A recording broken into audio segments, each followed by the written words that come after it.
Welcome back to Celebrity Radio. It's Alex Belfield talking to some of the country's biggest stars and some of my favourite people. And we've got one for you today. Matt Cardle, how are you? I'm great, thank you so much. Great to see you again, mate. It's lovely to see you. The last time we spoke was at that theatre over there at the Shaftesbury when you were in Memphis, which is probably still my favourite musical because it's a proper musical. And you were amazing in it. Congratulations. Thank you. You know, that was just one of those things. It came out of absolutely nowhere. And very much like X Factor, just one thing led, in a huge way to another. And it went so well for me. I couldn't have wished it to go any better than it did. It's opened so many doors, and I've made so many good friends, including Beverly, out of it. It's just like you say, it was such a good show. I challenge anyone to go and see that show and not feel it. I've seen a few shows now after doing that, and there's some will move you, some won't. But Memphis, just from the word go, it's just so poignant, so relevant.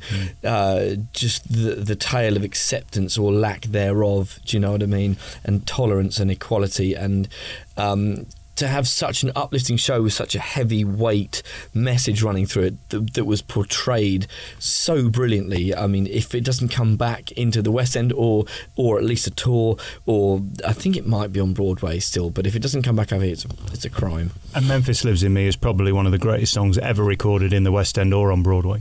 Yeah, I mean, when I was, through the show, I was watching it when I went to see it, when Beverly asked me if I'd go and see it, and I'm sat there and I'm watching Killian. I mean, all hail, that guy was just absolutely incredible.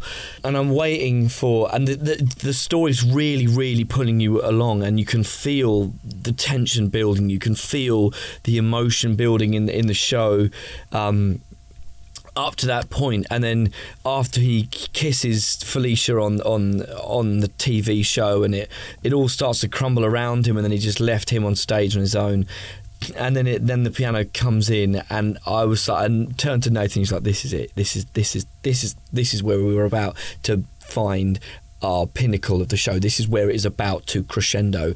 And then to do it in the way that they do it with that high D at the end, I was just like, there wasn't a hair that wasn't standing up, even in places I didn't know I had hair. Do you know what I mean? I'm like, oh my fucking God. So yeah, it was just, and then I was like, well, I've seen it now, can I do it? And then to be able to be in that position every night, to be the one that was taking you over the wave, the crest was just a complete honour. And it also made you a credible actor as well, because it's not just a singing role. You've got to knock it out the park. Last night I went to see Strictly Ballroom. I did too. Yeah, I saw it at a disadvantage though, because the lights were on and the speakers were working.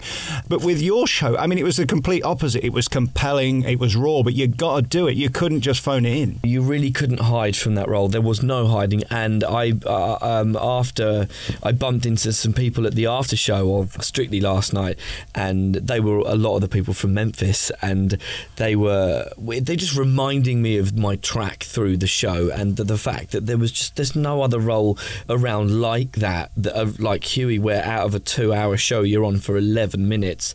It was really quite something, and you had to go through the full spectrum of emotion. You weren't just this happy clappy guy. You were manic at the start. You then were starting to become really troubled, and you're turning in on yourself, your life's collapsing in on itself, and then you got to break down, you got to lose your shit. It was just everything in that show. And yeah, wow. Did you sit there thinking you'd like to be the next Will Young in Strictly Ballroom? Do you know what, I actually auditioned for Strictly. Yeah, I did. The thing is, that role has changed a lot. When I heard about that role, it was very different from what was being portrayed by Will. I thought he did a great job. I thought the lead guy and girl also did a fantastic job. I think, again, the show is changing. It's still now, I'm sure. I mean, what time is it? It's 4:20. They're tweaking it right now. They are still tweaking that show. But that's the nature of the West End. It's the nature of workshopping something and taking it to the West End. It's a big thing. I've rarely been more bored in a theatre, but I have to say at the end they were on their feet and they got a standing ovation and a round of applause, and I tweeted that last night. The ultimate review is the audience, and they loved it, and it was sold out. So what do I know? Yeah, well, I mean, you know what you know, and you know everybody's got their views. I mean, I was with someone who shared exactly the same view as you. I was more going. I was watching Will intensely, even when you know, when he wasn't actually performing, when he was just there, I was seeing what was going into that role, because obviously that was something that I thought I would be doing for a while.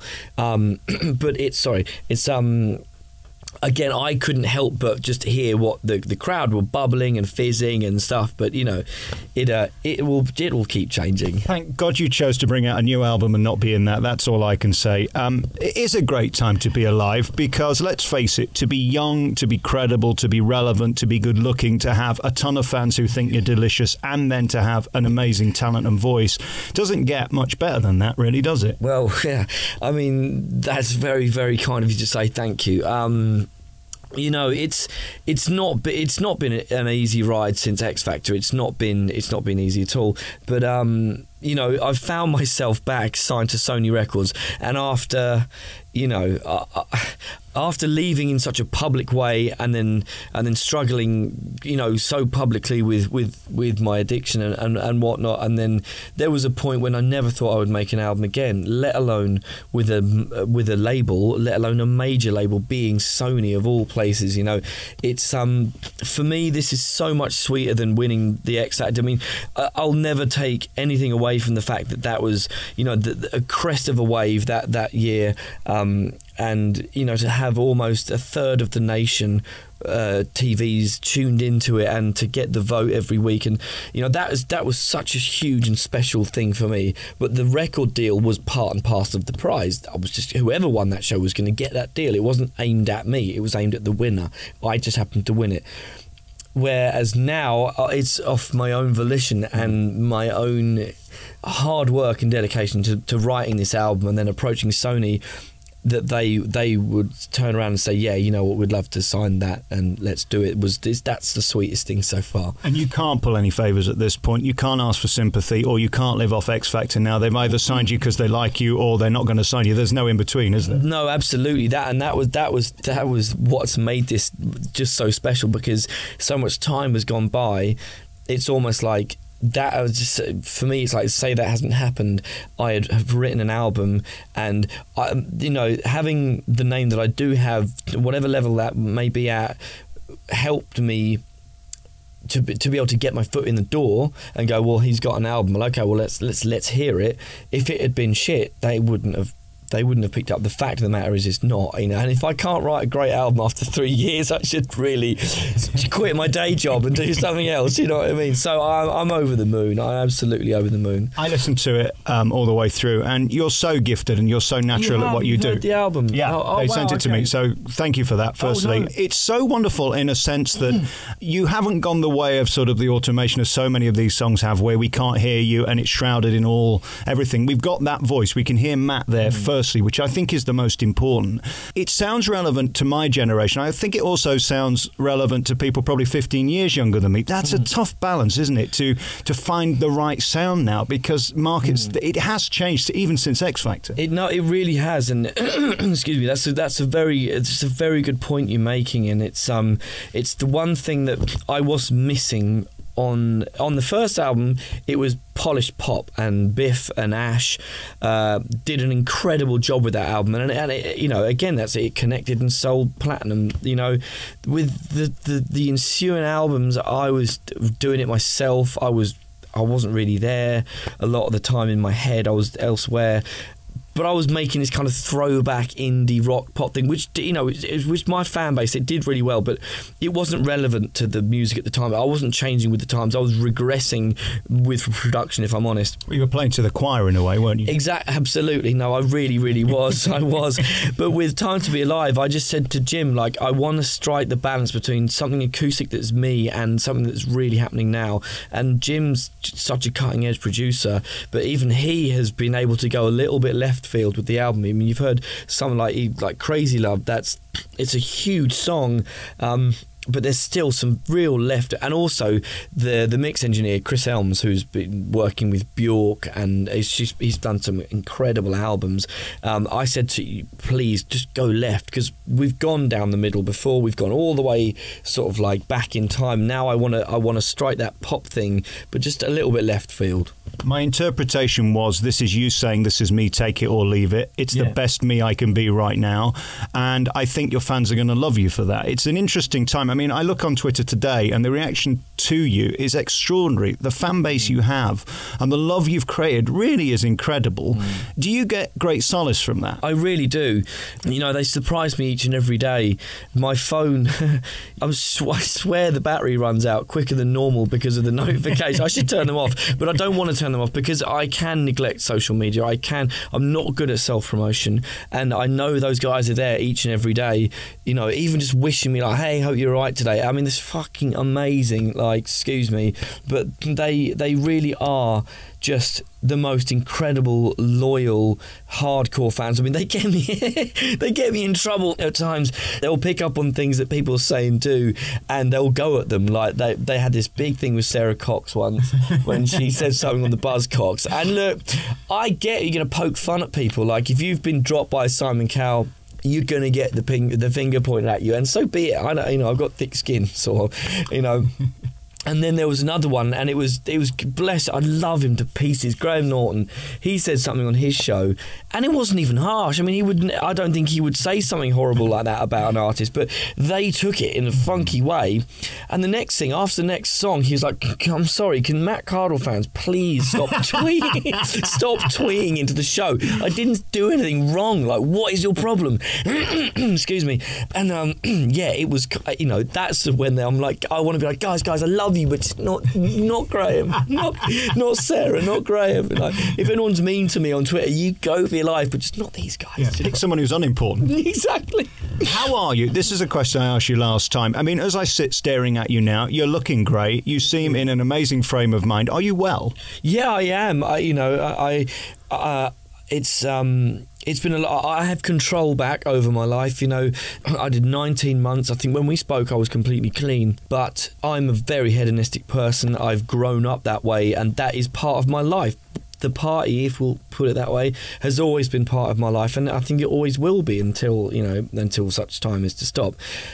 So I didn't consider complete abstinence as control. I see that like, you're not allowed the ball, you don't play with it anymore. We're going to go and kick it around or whatever. You can sit on the subs bench and twiddle your thumbs.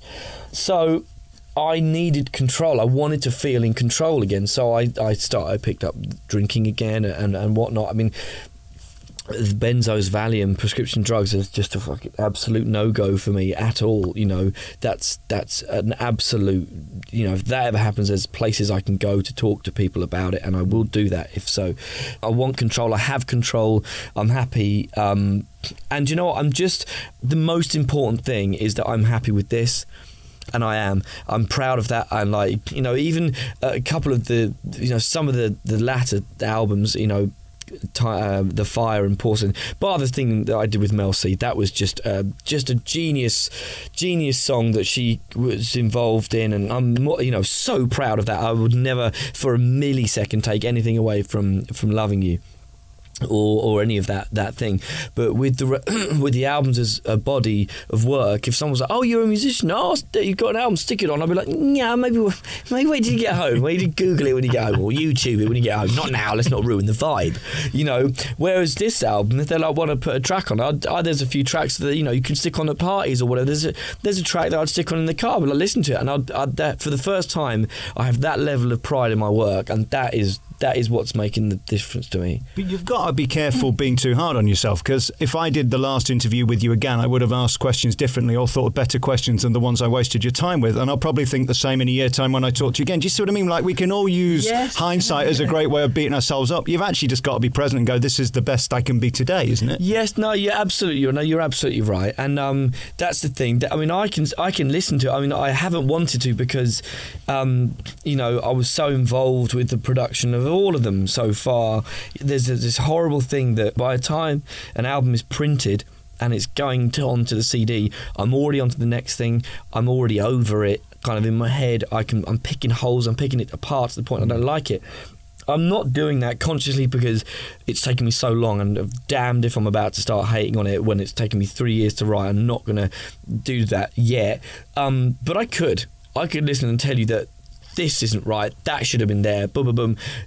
I will constantly strive for perfection. I will never in my life achieve it. It's not achievable. But if you constantly strive for it, you'll constantly improve, and that's the only way to continue as an artist, I think. But I guess the only way of stop becoming insane is by putting a stop point and saying, right, okay, even if I think tomorrow I'm going to make a tweak here, you've got to leave it somewhere. Absolutely, yeah. And going insane is a good way of putting it. Like there are songs on there that we've had to just let go of, and you can tweak it until it sounds like utter crap. I would happily sit there and sing it all again. But again, I've spoke to artists who have told me that sometimes the first recording is the best because you can take out the thing that was magic the second time, and that's lost. So again, who are you to judge you? It's such a good point. It's such a good point. No, it really is. And it's so true. That is 9 times out of 10 you use the demo vocal 9 times because you've got that magic and you try and recreate it. We've done it with so many songs on here. We have a song on here called Blind Faith, and there was something about the verse, as there was about most of the other things, the vocals. There's something about the way I sang it for the first time. I wasn't thinking about it. I was relaxed. But stupidly, it was in the first ever writing session. It was at the very end of the day, and Jim was like, don't even bother with the headphones, just here's the mic. And you can hear Jim and Mima dancing around in the background and going, whoop, yeah, love that bit. And I'm just, that's kind of perfect. And it's so vibey. But we tried to give it to someone to remix. So we can't use this vocal. Have you heard the noise in the background? So we had to go through this special kind of sonic forensics machine and just take out stomps and Mima going, yeah, that's good, oh, and woo, and click in and stuff, just so we could use it and cut it up so hard to use it because we had to use that vocal. It's weird. It seems to me you're the type of guy. There was a line in Taboo I remember Boy George wrote once about, on a clear day I can see myself for a mile. You seem like that guy that's constantly looking down on yourself, and I guess with as you talked about it, the abstinence of indulgence, can you see yourself when you're going down a cul-de-sac that you need to return and get back on the highway? Yeah, I can, but I mean, and I like I mentioned earlier, there's places I know, there's people I know to go and speak to, and all this. I give out some of the best advice as you do too. No, you do. Do you take it? No, you don't. Do you know what I mean? I sit there thinking, Jesus, I should just put my number up on the internet. If you want to help, call me. Great if I could be me. Do you know what I mean? If I could just tell myself, if I could just take my own advice sometimes, I think I would be golden. But I won't. I know where to go. Will I go there? I don't know. Will I step down the wrong roads? Yes, I will. Am I okay today? Yes, I am. Will I be okay tomorrow? I don't know. But yeah, it's one of those things. It's been so up and down, and that's what Ricky Gervais said through the medium of Tim and from The Office. Life is a series of peaks and troughs, and you don't know you're in the bottom of a dip until you're coming up, and you don't know you're at the end of the peak until you're coming back down again. Everything happens. By the time you've seen a wave, it's gone. It's really weird. It's like trying to keep up with the music industry. Right. You're like, oh, here comes electropop. No, fuck, electropop's gone, darling. You saw it, you heard it. It's already napped off onto the beach. You've got to try and swim and just it's that, and that's what kind of enjoying life is like. It's like just take a moment, look around, and that's what I'm trying to do with this at the moment. The position I'm in with Sony, with the album, with you sat here next to me asking me questions about something that I'm proud of for the first time. Unless we forget, just because you're in show business doesn't entitle you to have a perfect life. No, absolutely not. No, far from it. We're still real. No, exactly. I think exactly. And like I've said a few times, I don't think I know that behind there's a lot of darkness behind art. You think about you could be a poet, a screenwriter, an actor, a singer, a songwriter, a painter. A lot of art comes from a dark place. A lot of art comes from very troubled souls. And isn't it ironic, often the best art as well? Well, exactly.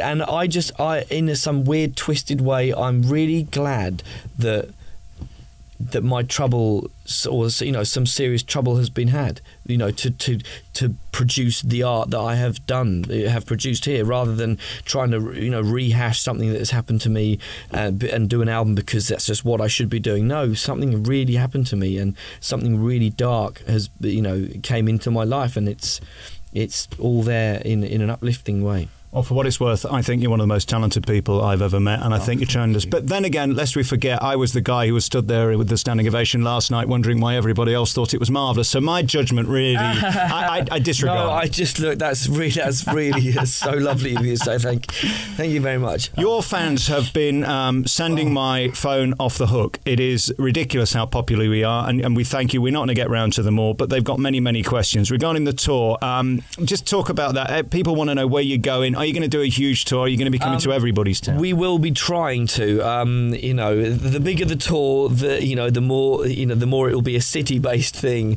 Hopefully, we would. I want to push this album as far and as wide as I possibly can. We're also looking to go overseas with this project. I think for the first time, the album deserves that kind of worldwide exposure as well. We will be. It's all TBC, but I'm afraid they will just have to wait and see. All right, you can get the album on Amazon. Emma wants to know if you'll be doing tour signings. Where can they get it signed? We may be. Again, we are literally in the throes of promotion and things like that. So when we know any more, they'll be the first to know. Cardle Live, another one of your mega fans, says 4 years since Porcelain, they're looking forward to seeing the band again. Are they still together? Have you got your band ready to go? Well, I mean, a lot has been happening in life. A lot's happened to me. A lot has happened to my drummer. He's had a child. Growing up's rubbish, isn't it? I know. You don't have to. No, me neither. No. Look, there's lots of change in the air. The band will be back together, of course. The sound is very different. It's a little bit more, obviously, it's a lot more electro than it has been. So we shall see what the makeup of the band is. But yes, there'll be a band. I've wasted half an hour of your time. Minky B wants to know, if you had 30 minutes to waste somebody's time, who would it be? If you have really not, it's just been an absolute pleasure. Believe you me. If I could waste 30 minutes of someone's time, I don't know. I would. That's such a good question. I don't know. Well, I've just seen the BBC are putting out a naked podcast. Maybe we should think about that next time. That would be a big waste of time. I look like I'm modelling for Scattercushion, so it'd be marvellous. Linda Shaw says, a really good question, actually. This album is so clever. How do you recreate it live? It's a very good question, actually. Linda, that's a good question. I mean, look, a lot of the sounds they are saved onto... they are saved as samples. There are string pads in there. There is so much trickery that will be not. I don't want to play off track wholly, but there will be things that are triggered electronically by a drummer or by myself or by a keyboard player. Some of the vocal effects also will be live. The processing will be live because the album went electro. A lot of the vocal processing had to go electro as well. Otherwise it would have been quite. It wouldn't have blended the way that we wanted it to. So there will be a lot of trickery on stage that we haven't seen before, but in a good way. Somebody wants to know, and I won't name them because it's embarrassing, how do you stay looking as fit as you do, quote unquote? Do you know what? That's not me, by the way. That's Emma. No. Thank you so much. That's so sweet. I don't know. On the pictures you see clever lighting and good angles, but I skateboard still. I drink 1.5 liters of water every day. I try to at least, and I push weights at home. I try and okay, you're boring me now. Julie Koch says, I think that's how you say Koch. Yeah. She wants to know what you're going to do after the album. I mean, is there going to be any more musicals, or is it all about the live sound now? It will be all about the album for the foreseeable for this year, I'm sure. I'm kind of itching to get back onto the West End stage as well at some stage. I will definitely do that. But it's all about the album at the moment. I've got an ambition to play Giraffe in The Lion King, if you could put in a word, by the way. Mate, of course, anything you want. Don't you think it'd be lovely? Debbie McMillan says she'd like 30 minutes with you. That's nice. Jackie wants to know more about the musicals. If you had a dream on, which would you do? If my dream musical would come true, I'd be Valjean in Les Mis. Well, that'd be interesting. A huge role. Yeah. Now, back to the album, the videos for it. When are we going to see more of the videos? Well, we will be recording the video for single 2 in the next few weeks. It has been you know, it's always a bit awkward for me, the video side of things. I'm not the best at that side of it, but we will see lots more. More on the deluxe album. Are there tracks that we haven't heard? Yes, there are tracks you haven't heard. There are some tracks that you have missed off this album that you have loved but haven't heard yet. There will be lots to come. Wendy says she's got lots of questions for you, but she'll keep them private. Have a great time. Thank you so much for the music. Is that what's most life-affirming, is the fact that people still care? Because in this business, any of us can have one hit. To get the second is difficult. To be here some 10 years later still at it, I mean, you could be the guy still doing the clubs, and that's fine too. Yeah, but no, you're sat here with this beautiful new album, and it's yours. Yeah, you know, you're 1,000,000,000% right. I mean, that I have to remember, you know, that I am here talking to you. They are asking these questions. They are, you know, still interested and still waiting for it. It's so humbling. And after I came off the show and I left Sony, if you'd asked me what I'd be doing in 8 years' time, I wouldn't have wanted to know. I wouldn't have wanted to answer you honestly. I would have been like, I dread to think. If I'm honest, you know, because it would be so difficult to go back to my old ways after that. But I'm not, and it feels like I'm on the way upward again, and that's all I can hope for. Biggest insult of the interview. I have to tell you, before Memphis, I didn't really know anything about you and cared even less, but seeing you in that just proved what a huge mega talent you are. Congratulations on everything. This new album is wonderful. Thank you. Good luck. It's out now, available on Amazon. Thank you for your time. Pleasure. Thank you so much. Thank you.